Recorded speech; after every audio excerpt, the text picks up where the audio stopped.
If you had asked me a week ago what I thought of my marriage, I would have told you it was peaceful, maybe even blessed. Emily was my calm in a chaotic world. She had this way of smiling with her whole face that made everything else feel quieter. We met in Austin, mid-30s, both of us bruised from past relationships and burnt out from trying too hard for people who gave too little. We bonded over that, a kind of exhausted optimism, like maybe if we were both tired of the same things, we could finally rest in each other. She wasn't flashy. She didn't crave attention or show off vacations or curated lives for social media. Emily liked slow mornings, gardening books, classic rock, and old coffee mugs from thrift stores. She told me once, over greasy breakfast tacos at this divey diner on South Lamar, that all she ever wanted was a quiet life, a home, a dog, and someone who wouldn't give up on her. I believed her. Not just because I wanted to, but because it felt like the truth.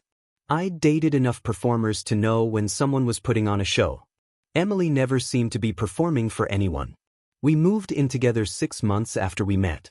That felt fast at the time, but it never felt reckless. There was something so easy about life with her. We'd both been through enough mess to recognize when something finally felt simple.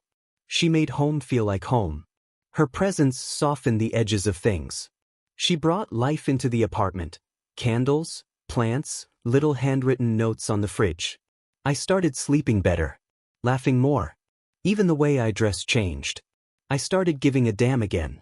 When we got married a year later, I felt lucky. Like I'd finally wanted something. After the wedding, she said she wanted to step back from work. She'd been in corporate HR for almost a decade, and it had worn her down. She said she wanted to be a homemaker, to nest, to build something that wasn't built on burnout and emails at midnight. I supported it, maybe even admired it. Not everyone has the guts to walk away from something soul-draining. And if I'm being honest, I liked the idea of her being at home, not in some controlling way, just the comfort of it.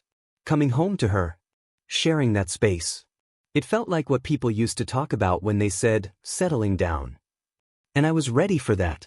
She was incredible at it too. The house was spotless but never sterile. There was always something warm on the stove. She got into baking, sourdough first, then muffins, then pies. She started painting again too. Sometimes I'd come home to the smell of lemon oil and see her by the window, brush in hand, hair up in that loose twist she did without thinking. She looked happy. She said she was happy. And I believed that because everything in our life pointed to it. She talked about having kids. Not constantly, not obsessively, but in that way where you can tell someone is starting to imagine it.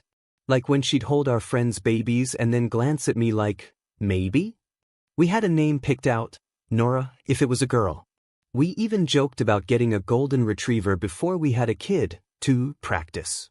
It all felt so normal. So safe. And that's why, when she left, it didn't feel like a bomb went off. It felt like gravity gave out. Like the world tilted sideways, and I was the only one who noticed. It happened on a Sunday. That part is burned into me. Sunday morning, sunlight coming in through the kitchen blinds, the smell of coffee just starting to brew. She was dressed, a little too dressed for a lazy day at home. Cream blouse, black slacks, makeup done. At first, I thought maybe she was going out to meet her sister or grab groceries. I was still in pajama pants, yawning, waiting for the toast to pop up. I didn't even register the suitcase by the front door at first. She stood near it, holding her phone, her thumb frozen mid-text. Her eyes were dry. Too dry. "I'm leaving," she said, her voice so soft I almost didn't hear it. I turned around, still half asleep. "Leaving where?" She looked up at me and her expression didn't change. Not regretful, not tearful. Just calm. With someone else. That was it. No build-up. No preamble. No hysterics or shouting matches or long fights leading up to it. She didn't yell. She didn't explain. She didn't cry. She just left. I blinked. "Emily, what are you talking about?" She didn't answer that. She just reached down and grabbed the suitcase handle. Her wedding ring was still on. She wore it like it meant nothing, like it was part of the outfit and not our entire life. "You're not even gonna," I started, but the words felt stupid coming out. Useless. She was already halfway out the door. "I'm sorry," she said then, but it didn't sound like an apology. It sounded like something she thought she should say, like a closing line at the end of a business email. And then she walked out. That was 5 days ago, and I still haven't figured out if I dreamed it or not.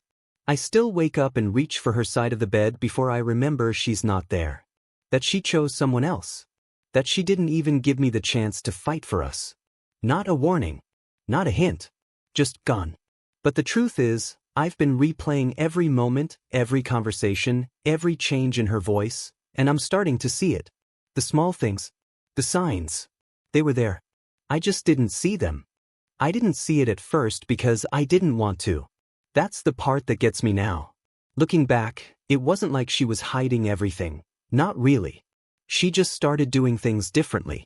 Small things, like changing the passcode on her phone. We'd always known each other's passwords. Not because we were controlling or snooping, but because we trusted each other. That quiet, comfortable kind of trust where it didn't even cross your mind that something might be off. Then one day, her phone lit up and I reached to check who it was, and the screen just blinked at me, locked. When I asked her about it, she brushed it off. "Oh, I updated my phone and forgot to tell you the new code." Seemed innocent enough. She gave me the new one. Or at least, a new one. Maybe it only worked that once. I didn't check again after that. Maybe I didn't want to know what I'd find. Then there was the gym. That one still makes me laugh, bitterly. Emily used to joke that gyms were where joy went to die. She preferred yoga in the backyard, early morning walks, anything that didn't involve mirrors and fluorescent lights. But suddenly she had a membership at this high-end fitness place across town. Told me she wanted to try something new, that it was good for her head. I supported it. Bought her a new pair of running shoes. God, I even encouraged it. I told her she looked great, that I was proud of her. And she did look great. That was part of it. There was a new energy in her. She started dressing differently, wearing makeup more often. She bought lingerie, not the kind we used to joke about in Target, but the kind you order online in black boxes that you don't open in front of your spouse. I thought she was doing it for me. For us. I thought maybe we were just going through a phase, rekindling something. She laughed more. She was warmer. Distracted sometimes, sure, but she'd still kiss me on the forehead when she walked past. Then there was the phone call. It was a Tuesday afternoon. I was in Chicago for work, supposed to be gone 3 days. I called her on my lunch break. She didn't answer, but she called me back a few minutes later. She was cheerful, breathy, said she'd been at the store and missed the ring. But something about the way she was talking felt off. Like she was rushing to sound normal. I let it slide. We talked about the dog we wanted to adopt, a new recipe she tried. She told me to take lots of pictures of the new office building I was visiting. "I love seeing where you go," she said. I sent her a photo that evening, just a skyline shot with a caption, "Wish you were here." She heart reacted to it. I remember that because I smiled when I saw it. It made me feel close to her even though we were miles apart. What I didn't know was that later that same day, same exact day, she was in Little Rock, not Austin. I was on my way home, took a detour to stop by a friend's place, someone who had moved recently and needed help setting up a home office. As I drove past this open-air shopping center, something caught my eye in the parking lot. I don't even know what made me look. Maybe it was the laugh. I know that laugh. It used to be mine. But there it was, her laugh, floating through the air like a ghost. She was standing near a silver SUV, arms wrapped around a man I'd never seen before. Tall, maybe in his 40s. Clean-cut, button-down shirt. They were laughing like the world didn't exist. Her body was pressed into his. His hands were on her waist. The same waist I used to wake up beside. She didn't see me. I didn't stop. I just kept driving like my body was on autopilot. I gripped the wheel so tight my knuckles ached, but I didn't pull over. I didn't call. I didn't scream. I just drove, numb, replaying every moment of the last few weeks, trying to convince myself I'd imagined it. That it wasn't her. That it wasn't what it looked like. But it was. I got home and didn't say anything. She greeted me like nothing happened. Kissed me. Told me she missed me. Asked if I brought back any weird airport snacks. And I played along. I smiled. I asked about her week. I listened as she told me she tried making a new soup and it turned out awful. I even laughed. I sat across from the woman I married and watched her lie to my face with the ease of someone who'd been doing it for a while. That night, while she was in the shower, I checked her tablet. I don't know what I was looking for. Maybe I just needed confirmation that I wasn't crazy. And I found it. Her messages weren't on the main apps. She used a secondary email account, one I didn't even know existed. But the tablet was synced, and when I opened the browser, there it was, the last tab she forgot to close. It started with short emails, flirty, then more frequent, then late-night messages about how she'd never felt this way before. Hotel confirmations, calendar events labeled wellness retreat that were actually weekends at some luxury resort in the hill country. A folder of photos, not quite explicit but enough to turn my stomach. Her in lingerie I'd never seen. Poses that weren't meant for me. Captions that made my face burn. And the name, Blake Stanton. I Googled him. Marketing exec. Married. 2 kids. He lived about 40 minutes outside the city. His LinkedIn was polished. His smile smug. I stared at his profile picture like I was studying for a test I didn't sign up for. This was the man my wife had been disappearing with. This was the man who held her while I was in another state sending skyline photos like an idiot. I closed the tablet. Sat on the couch in the dark for hours. When she came out of the shower, towel wrapped around her hair, she sat next to me and asked what I was thinking about. Just work stuff, I said. She kissed my cheek and told me to come to bed. I did. I lay next to her, staring at the ceiling, listening to her breathe, wondering how long she'd been sleeping peacefully next to me while carrying someone else in her heart. I didn't sleep. I didn't cry. I didn't rage. I just lay there, trying to decide what to do next. Because now I knew the truth. Now the question was, what was I going to do about it? I didn't confront her the next day. I wanted to, God, did I want to, but something held me back. Maybe it was shock. Maybe it was the way she smiled at me like everything was fine, her arms looping around my waist as I grabbed a mug from the cabinet. Or maybe it was the part of me that still didn't want to believe it. That still wanted to be wrong. That was the worst part, honestly, not the betrayal itself, but how much I wanted to cling to the lie just a little longer. Instead, I started collecting the pieces. Quietly. Patiently. The way she had done with him. She left the house that afternoon to meet a friend for coffee. Beth, she said, casually tying her hair into a ponytail. I haven't seen her in ages. I nodded, pretending not to know that Beth had moved to Seattle 6 months ago. I watched her walk out the door, watched her car back down the driveway, and waited exactly 10 minutes before I opened her tablet again. There was more this time. Maybe she thought I wouldn't check it again. Or maybe she just got sloppy. People always do when they think they've gotten away with something. The emails were worse now, longer, more intimate. One was from Blake, sent 2 days earlier, counting down the days until I can wake up next to you again. I can still smell you on my jacket. You've ruined me for anyone else. I stared at it for a long time. Not because I didn't believe it, but because of how normal it sounded. Casual. Loving. Like they were the real couple and I was the stranger. My stomach turned. There were dozens of messages. Reservations at boutique hotels under fake names. Screenshots of deleted texts. A photo she took in our bedroom mirror wearing one of my button-ups, unbuttoned. The caption read, "Guess who I'm thinking about?" Not me. I closed the tablet again. I didn't throw it, didn't break it. Just set it down gently, like I was tucking a secret back under the rug. That evening, when she got home, she brought me a coffee from my favorite place. Sat across from me and told me about Beth's new job. She's thinking of moving back, she said. We might look at apartments together, just for fun. I nodded. Sounds nice.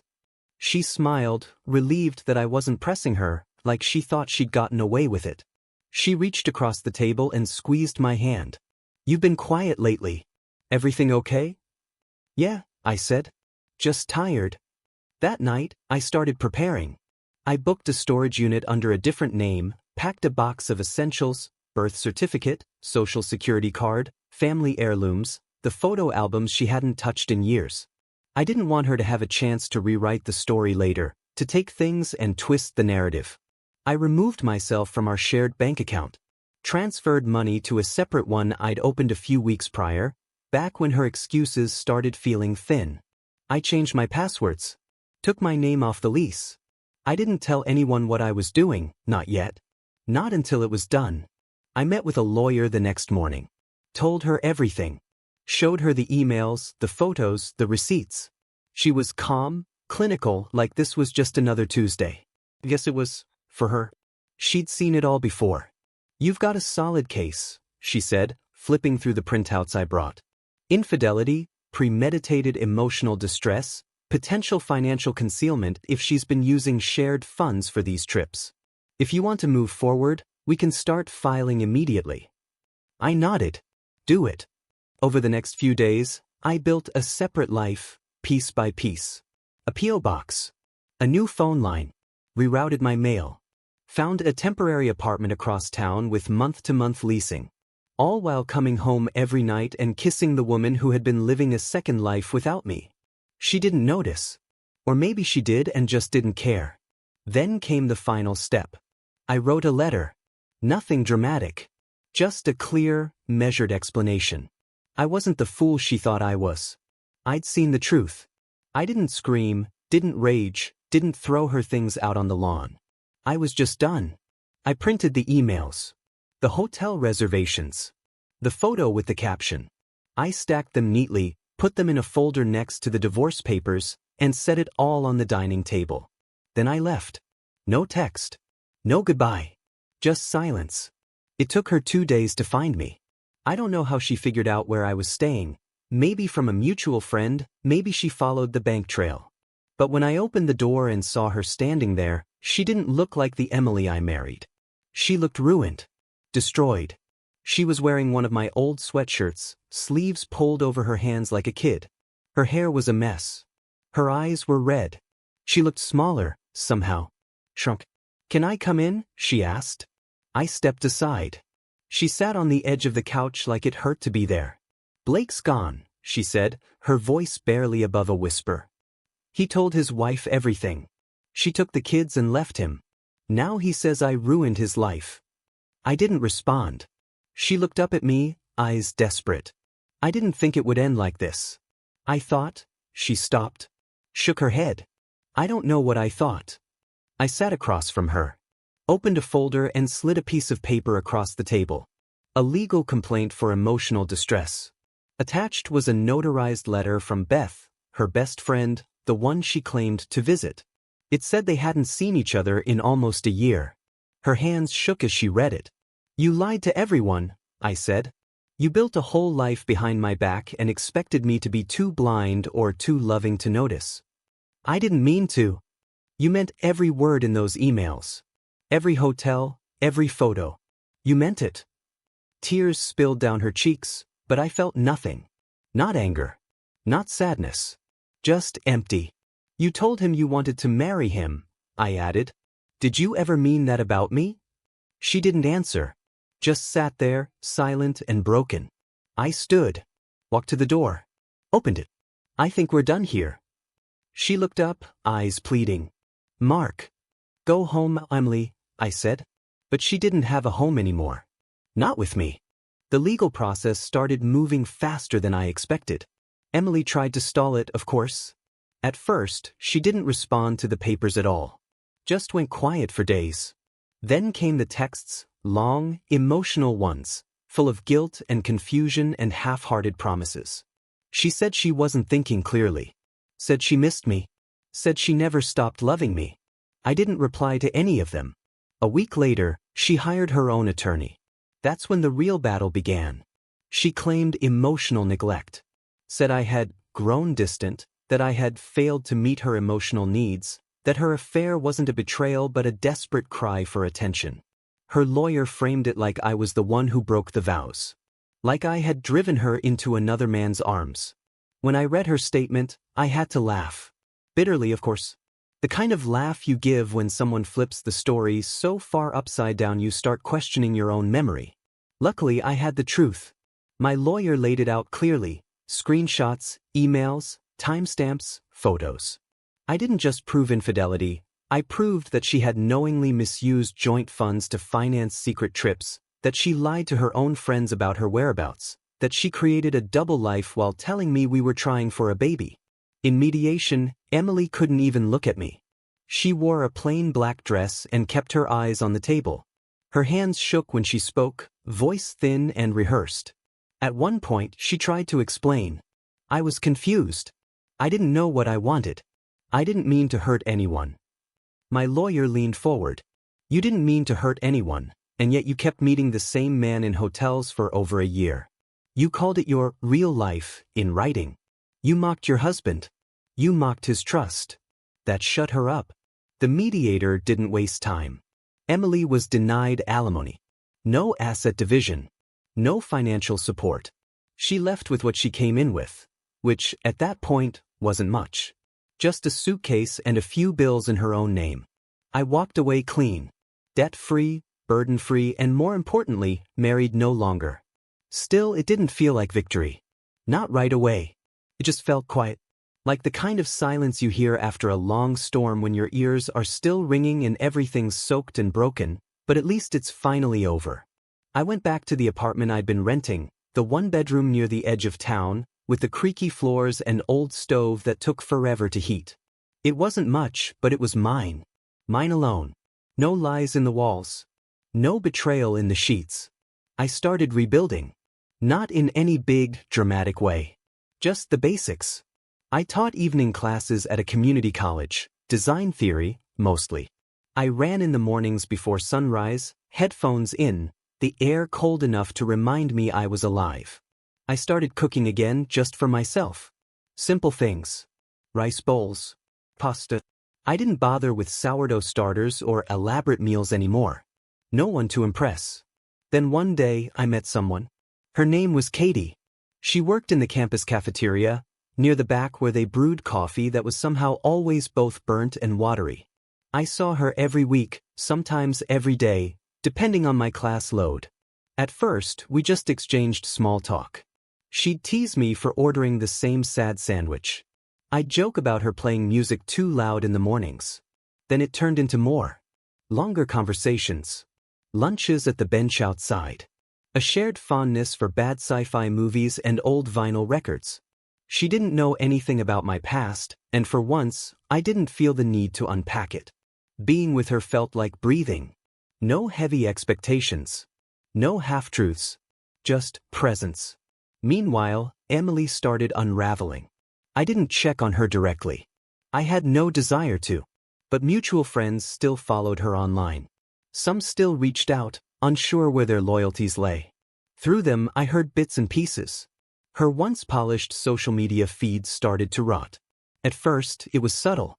Quotes about growth and healing. Then came the sad song lyrics, the blurry photos of wine glasses on her nightstand, the vague captions like some things you can't take back. Eventually, she started posting selfies where the background was always the same dim apartment wall, her expression hollow. People stopped responding. Her comment sections dried up. She'd burned too many bridges, I guess. She tried reaching out again, too. At first, just emails. "I'm sorry," was the subject of the first. Then came a few more, each swinging wildly between guilt and bitterness. "You never gave me a chance to explain.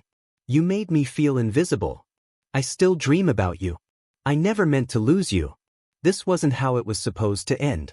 Her last message was titled, "You win." I didn't open it. I didn't need to. One night, about 3 months after the divorce finalized, I ran into someone unexpected, Rachel. Blake's wife. Or ex-wife now, I should say. She worked at this little bookstore downtown, the kind with creaky floorboards and handwritten signs under the shelves. I was browsing the design section when I heard someone say, "Mark?" I looked up and saw her standing there, holding a stack of children's books. She looked strong. Tired, sure, but strong.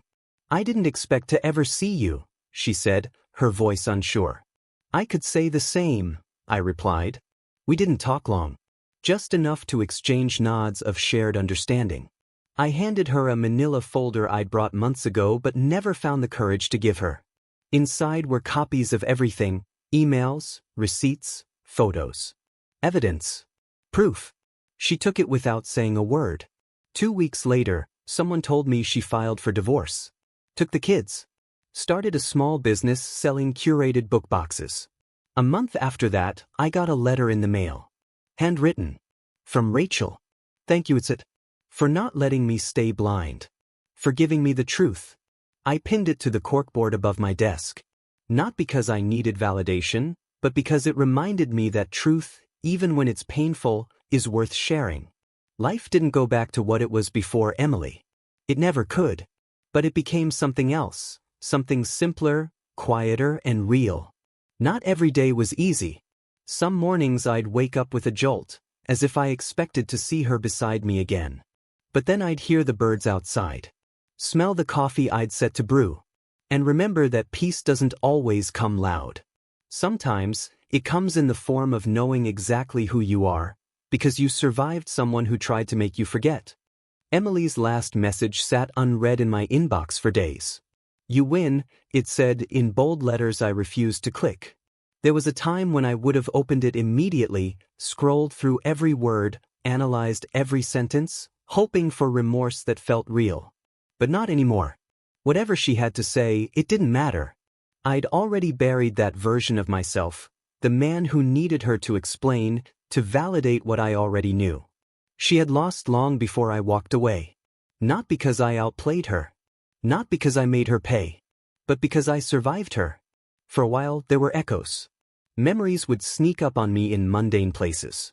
The grocery store aisle where we used to argue over which kind of pasta to get. The Target she once dragged me through, laughing about how we always went in for just one thing. Songs we danced to while cooking dinner. I didn't try to erase those things. Can't really. They're stitched into you. But I stopped letting them hurt. I started going to therapy. Nothing dramatic, just an hour once a week, sitting across from a woman named Tanya who wore thick glasses and always had chamomile tea steeping by her side. At first, I told myself I didn't need it. That I was fine. That I'd already processed everything. I hadn't. What I didn't realize until those sessions was how much I'd compromised without even noticing. How slowly it had happened. Like boiling water. By the time I realized I was burning, it was too late to jump. I talked about Emily. About Blake. About how easily trust crumbled when built on the wrong foundation. But I also talked about myself. About why I ignored the signs. About how I'd convinced myself that being quiet, being stable, being good, would be enough to keep someone loyal. It wasn't. And that was never my fault. One morning, a few months after the dust settled, Katie asked if I wanted to go hiking. Nothing big, just a short trail outside the city. I hesitated at first. Not because I didn't want to go, but because I hadn't done something that spontaneous in a long time. My world had shrunk during the marriage. Routine, routine, routine. Adventure had become a luxury I forgot how to afford. But I went. We drove out early, the sun barely above the trees, the roads still damp from the night rain. The trail was quiet, just the crunch of gravel and the occasional rustle of birds overhead. We didn't talk much. We didn't have to. There was this easy stillness between us I didn't realize I'd been missing. At the top of the ridge, she handed me a bottle of water, sat beside me on a flat rock, and looked out over the hills. You ever think you'd be here? She asked. I shook my head.